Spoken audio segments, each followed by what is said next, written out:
हाय दोस्तों, कैसे हैं आप सब। उम्मीद करते हैं बढ़िया ही होंगे। मैं हूं मोमिता और स्वागत है आप सबका हमारी संडे क्वेश्चन सेशन में। तो सबसे पहला क्वेश्चन है जीपी पंडित जी का। मैम, जैसे अमेजन में एफबीए होता है ऐसे फ्लिपकार्ट में भी एफबीए होता है? नहीं, देखिए, एफबीए मतलब है फुलफिल्ड बाय अमेजन। मतलब कि अमेजन वेयर हाउस में आप प्रोडक्ट रख के सेल कर पाएंगे और सारे जो प्रोसेस होता है वो अमेजन की टीम ही करते हैं। वैसे ही फ्लिपकार्ट में ही फ्लिपकार्ट एडवांटेज का सर्विस है, जिसमें कि आप फ्लिपकार्ट के वेयर हाउस में प्रोडक्ट रख के आप अपना प्रोडक्ट सेल कर सकते हो। प्रोसेस, सिस्टम, फंक्शनलिटी सब सेम रहता है जैसा आपको एफबीए में मिलता है। नेक्स्ट क्वेश्चन है Chandrakant Naidu. Madam, self ship में अमेजन सेलर से ही चार्ज क्यों करते हैं जब सेलर की पूरी जिम्मेदारी होती है? देखिए, आप सेल्फ शिप करो या इजी शिप आप करो, आप प्रोडक्ट उसमें सिर्फ आप प्रोडक्ट्स को कस्टमर तक पहुंचाने का जो कुरियर सर्विस है उसका आप अपने खुद से आप करते हो। लेकिन आप अपने प्रोडक्ट्स तो अमेजन प्लेटफॉर्म के थ्रू ही सेल कर रहे हो, राइट? तो अमेजन प्लेटफॉर्म की क्योंकि आप अपने अमेजन प्लेटफॉर्म पे आप प्रोडक्ट सेल कर रहे हो, तो प्लेटफॉर्म की जो फीस और कमीशंस होती है वो आपको देना ही पड़ता है।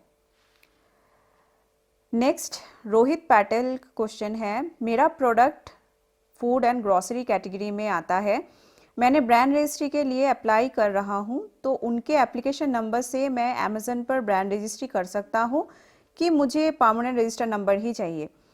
देखिए, अमेजन की ब्रांड रजिस्ट्री प्रोसेस बिल्कुल डिफरेंट है। अमेजन पर आप ब्रांड रजिस्ट्री तभी कर पाएंगे जब आपका ट्रेडमार्क रजिस्टर्ड होगा। मतलब आपके पास रजिस्ट्रेशन सर्टिफिकेट जब आ जाएगा ट्रेडमार्क की, तभी जाके आप ब्रांड रजिस्ट्री के लिए अप्लाई कर पाएंगे। तो ट्रेडमार्क एप्लीकेशन से आप ब्रांड रजिस्ट्री आप नहीं कर सकते हैं। हाँ, आप जीटीएन एग्जेम्पशन लेके फिर आप अपने प्रोडक्ट को आप सेल कर पाएंगे। नेक्स्ट, अभिषेक पूछ रहे हैं, ma'am I am from Kolkata, want to start Amazon FBA, how much investment needed to start the business and how can I get guidance from you? अच्छा, देखिए, आप अमेजन में या फ्लिपकार्ट में कहाँ कहीं पे आप अपना e commerce selling journey start करना चाहते हैं, तो आपको एग्जैक्ट कितना इन्वेस्टमेंट करना है, कौन सी वो चीज़ का रिक्वायरमेंट होता है, वो सारे डिटेल्स आपको मिल जाएगा। मैं डिस्क्रिप्शन में इसका वीडियो का लिंक मैं दे रही हूँ। मैं रिसेंटली ये वीडियो अपलोड भी की हूँ जहाँ पे आपको मैंने डिटेल में समझाई हूँ कि किस तरीके से क्या क्या रिक्वायरमेंट होता है और किस तरीके से आप अपना ई कॉमर्स बिजनेस स्टार्ट कर पाओगे। और अगर आपको मेरा पर्सनल गाइडेंस चाहिए तो आप हमें संपर्क कर सकते हैं zygaonline@gmail.com पे। ठीक है। और आपका नेक्स्ट क्वेश्चन भी था कि Amazon not allowed TM brand registration and registration time is very long, so please give a solution for private level selling for new seller.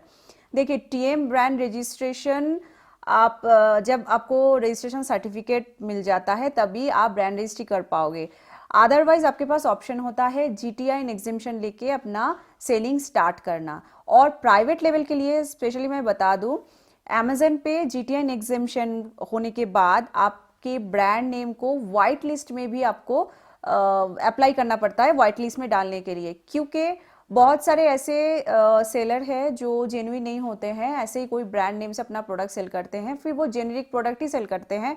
और ऐसे बहुत सारे कस्टमर एक्सपीरियंस जो है वो भी खराब हो रहा है अमेजन पर। इसलिए अमेजन ने एक स्टेप और रेस्ट्रिक्शन लगाए हैं, ताकि आप जीटीएन एग्जिबिशन लेने के बाद आपका जो ब्रांड है, अगर आप जेन्युइन ब्रांड है, जेन्युइन प्रोडक्ट सेल करना चाहते हैं, तो आपको फिर अपना ब्रांड को वाइट लिस्ट में फिर कन्वर्ट करना पड़ेगा। इसके लिए सिंपली आपको एक अप्रूवल लेना पड़ेगा। जीटीएन एग्जिबिशन के बाद अमेजन से आपको एक अप्रूवल लेना पड़ता है। तो इतना ही होता है। आप जब अपना प्रोडक्ट सेल करोगे, टीएम अगर नहीं है, आप ब्रांड रजिस्ट्री करने की आपको जरूरत नहीं है। आप जीटीएन एग्जिबिशन लेके व्हाइट लिस्ट आपके ब्रांड को करके आप फिर प्रोडक्ट सेलिंग करना स्टार्ट कर सकते हो। नेक्स्ट क्वेश्चन है royal star. Hello ma'am, I M Sai Kumar from Ramachandrapuram. Ma'am, I am waiting for wholesaler opening. I am facing a issue with logging into the site. I have no business ID like GST and etc. I am common retailer. Ma'am, help me to log in. My number is this and okay. देखिए, आप wholesale ओए में अगर register करना चाहते हो as a retailer, मतलब आपको प्रोडक्ट खरीदना है, परचेस करना है, तो आप बिना जीएसटी के नहीं कर पाओगे। क्योंकि देखिए as a e commerce entity government का रूल्स भी अभी चेंज हो गया है, जिसमें कि हमें जीएसटी, आपको अगर कुछ भी प्रोडक्ट आप बेच रहे हैं तो जीएसटी इनवॉइस भी आपको मिलेगा, हमको जीएसटी इनवॉइस देना है।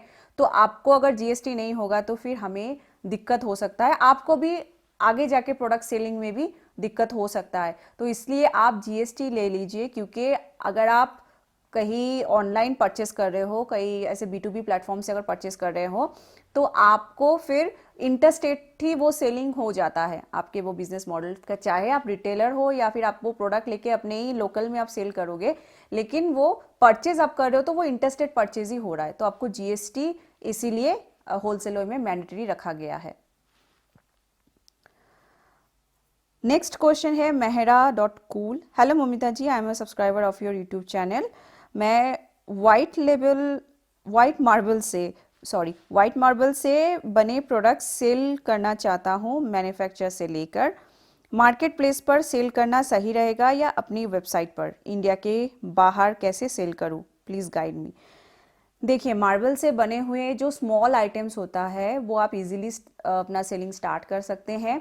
मेरा ये एडवाइस रहेगा कि आप मार्केट प्लेस से स्टार्ट करें, क्योंकि मार्केट प्लेस में आपको आप ब्रांड आप बना सकते हो, ठीक है, ब्रांड बिल्ड कर सकते हो इसमें, और फिर आपका जो इनिशियल सेल्स होता है वो भी आप ग्रो कर पाएंगे मार्केट प्लेस के ज़रिए।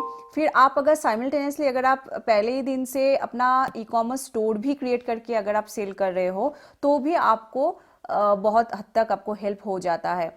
तो लेकिन अगर आपका पहला अगर मतलब उसमें कुछ इन्वेस्टमेंट चाहिए होता है, अगर आपको इन्वेस्टमेंट नहीं करना है तो आप मार्केट प्लेस से ही सेल स्टार्ट करें। जैसे जैसे आपका सेल ग्रो होता जाएगा वैसे आप फिर अपना ई कॉमर्स स्टोर या फिर वेब स्टोर या फिर अपना वेबसाइट बना के भी आप अपना प्रोडक्ट सेलिंग स्टार्ट कर सकते हैं। और एक आपको मैं थोड़ा सा यहाँ पे बता देती हूँ, हमारी एक सीरीज़ भी आ रहा है शॉपिफाई के ऊपर, जहाँ पे बहुत कम इन्वेस्टमेंट के साथ आप अपना वेब स्टोर क्रिएट कर पाएंगे। और इनका बहुत सारे ऐप्स भी है जिसका आप यूज़ कर सकते हो एज ए टूल, जो आप मार्केटिंग का है, पेमेंट का है, बहुत सारे ऐसे टूल्स भी है जो मैं डिटेल में आपको सारे वीडियोस में मैं बताने वाली हूँ। तो इसमें भी आप कम इन्वेस्टमेंट में अपना वेब स्टोर क्रिएट करके भी अपना प्रोडक्ट सेलिंग स्टार्ट कर सकते हो। और हाँ, आपका क्वेश्चन ये भी था, इंडिया के बाहर आप कैसे आप सेल करोगे। देखिए, जब तक ना आपका ऑनलाइन सेलिंग में एक्सपीरियंस हो, मेरा यही एडवाइस रहेगा कि आप बाहर भी फिलहाल मत कीजिए, मत सोचिए। एक बार आप मार्केट प्लेस में सेलिंग कर लीजिए या फिर अपना वेब स्टोर के जरिए इंडिया के अंदर ही आप अपना प्रोडक्ट सेल कर लीजिए, अपना एक्सपीरियंस गेन कर लीजिए, कैसे क्या होता है ऑनलाइन में, कैसे काम होता है। फिर उसके बाद आप बाहर में कैसे सेल करना है इसके बारे में सोचिएगा तो ज़्यादा बेटर होगा। रणवीर सिंह पूछ रहे हैं, कोई बड़ा प्रोडक्ट कैसे फ़ोटो लेंगे, जैसे गारमेंट्स। अच्छा, मतलब कोई बड़ा आइटम जो है जैसे गारमेंट वगैरह, कुर्ती वगैरह होता है, साड़ी वगैरह, आप कैसे प्रोडक्ट की फ़ोटो शूट करेंगे। देखिए, मैं तो यहाँ पे आपको यही एडवाइस दूंगी, अगर आपका स्पेशली क्लोथिंग कैटेगरी में है और बिग गारमेंट्स है जैसे साड़ीज़ वगैरह हो गया, कुर्तीज़ है, तो आप पहला ऑप्शन यही होता है आपके पास कि आप फोटोग्राफी कराइए, फोटोशूट कराइए मॉडल के थ्रू। और ऐसा ऑप्शन आपको आपकी सिटी में आसपास या तो फिर दूसरी सिटी में भी आपको मिल जाएगा।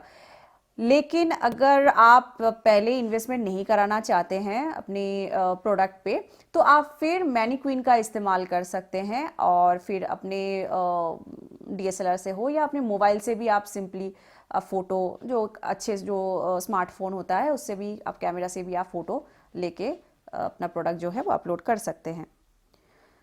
अभिषेक कुमार पूछ रहे हैं, how to start e commerce business. 3-4 दिन पहले ही मैंने वीडियो डाली हूँ कि कैसे आपको ई कॉमर्स बिजनेस स्टार्ट करना है, क्या क्या रिक्वायरमेंट होता है, और बहुत सारे डिटेल्स मैं ऑलरेडी बता पाई हूँ। फिर भी आपका ये कमेंट आ रहा है कि कैसे ई कॉमर्स बिजनेस स्टार्ट करना है, तो या तो आपने वीडियो नहीं देखा है या तो फिर आपको नोटिफिकेशन नहीं मिल रहा है। तो इसलिए मैं बार बार बताती हूँ आपको, आप जब सब्सक्राइब करेंगे बेल आइकन को दबा के ऑल नोटिफिकेशन प्रेस कर दीजिएगा, तभी जाके आपको नोटिफिकेशन मिलता रहेगा हमारी हर वीडियोस की। नहीं तो फिर आपका ये जो मैं जो वीडियो डालती हूँ ना, ये हमेशा आपको नोटिफिकेशन नहीं मिलेगा, ठीक है, ये स्किप होता जाएगा। तो ये आप ध्यान रखिएगा जब भी आप सब्सक्राइब कर रहे हो तब बेल आइकन के साथ ऑल नोटिफिकेशन दबाइएगा। नेक्स्ट पूछ रहे हैं Hariom, hi ma'am, I am working ecommerce sales company. My question ma'am, how to process multiple quantity order. It means अगर एक ऑर्डर पर एक से ज़्यादा मल्टीपल आइटम्स होते हैं और मल्टीपल क्वांटिटी होते हैं तो हमें डायमेंशन फिल करनी पड़ती है। देखिए, मल्टीपल क्वांटिटी हो या चाहे मल्टीपल मतलब एक ही ऑर्डर में आपका मल्टीपल प्रोडक्ट्स हो या फिर एक ही प्रोडक्ट का मल्टीपल क्वांटिटी हो, ठीक है, लेकिन आपको ये ध्यान देना है एक ऑर्डर आईडी में आपके कितने प्रोडक्ट्स आ रहा है, ठीक है, उस हिसाब से आपको फिर पैक करना है। और वो सपोज मान लीजिए एक ऑर्डर आईडी में आपका 10 प्रोडक्ट्स का ऑर्डर आया है और वो 10 प्रोडक्ट्स को एक साथ करके आप जब पैक करेंगे उसका जो डायमेंशन होता है वो आपको भरना है, ना कि एक एक प्रोडक्ट का पैक करके अलग अलग से डायमेंशन भरना है, ठीक है, क्योंकि आपको एक ऑर्डर आईडी पे एक ही शिपिंग लेवल जनरेट होगा जो आपको एक ही बॉक्स पे आप पेस्ट कर पाओगे, उसे फिक्स कर पाओगे। तो फिर आप अगर ऐसा है कि एक प्रोडक्ट की 10 क्वांटिटी का ऑर्डर आ रहा है, सपोज 5 क्वांटिटी का ऑर्डर आ रहा है, तो आपको उसे 5 अलग अलग पार्सल में नहीं करना है, एक ही पार्सल में आपको वो 5 क्वांटिटी 5 जो आइटम है उसको फिर पार्सल में डाल के फिर उसको पैक करके आपको एक ही पार्सल बनाना है, फिर उसका जो डायमेंशन है वही भरना है, क्योंकि आपको एक ही शिपिंग लेवल मिलेगा और फिर एक ही शिपिंग लेवल आपको उस पार्सल में फाइनल जो पार्सल होगा उसमें आपको फिर फिक्स करना होगा। और मल्टीपल प्रोडक्ट अगर मल्टीपल ऑर्डर आईडी पे है तो फिर आपको तो अलग अलग शिपिंग लेवल जनरेट होगा, तो फिर देन आप अलग अलग पैक कर पाएंगे। मतलब कुल मिला के बात यही है कि एक ऑर्डर आईडी का जो प्रोडक्ट है, चाहे आपका जितना क्वांटिटी हो या मल्टीपल आइटम्स हो, आपको एक ही पैक करना है और फिर पैक होने के बाद जो डायमेंशन बनता है वो डायमेंशन फिल करना है। नेक्स्ट शैलेश राजपूत पूछ रहे हैं, hi ma'am, welcome back, thank you so much. क्या मैं फार्म का नाम और ब्रांड का नाम एक ही रख सकता हूँ या अलग अलग रखना पड़ता है, प्लीज़ आंसर दीजिए। देखिए, आपका फार्म का नाम और आपका ब्रांड का नाम एक भी हो सकता है, अलग भी आप रख सकते हो, ये कंप्लीटली डिपेंड करता है आपके ऊपर। विजय सारथी पूछ रहे हैं, after taking brand registration while adding product, Amazon product ID is must or not? No, Amazon product ID is not required after getting brand approval or brand registry.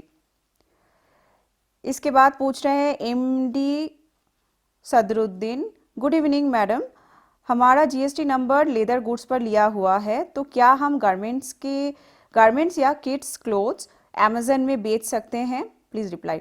हाँ, आप बेच सकते हैं, लेकिन आप जीएसटी में अगर एक कैटेगरी में लिए हैं, आप क्या कर सकते हैं, जीएसटी में आप दूसरे जो भी आप डिफरेंट कैटेगरी में प्रोडक्ट सेल करना चाहते हैं वो कैटेगरीज के लिस्ट आप अपनी जीएसटी में ऐड कर लीजिए, बस इतना ही करना है, आप कोई भी कैटेगरी पे प्रोडक्ट सेल कर सकते हैं, इसके लिए अलग अलग जीएसटी लेने की ज़रूरत नहीं है बिल्कुल भी।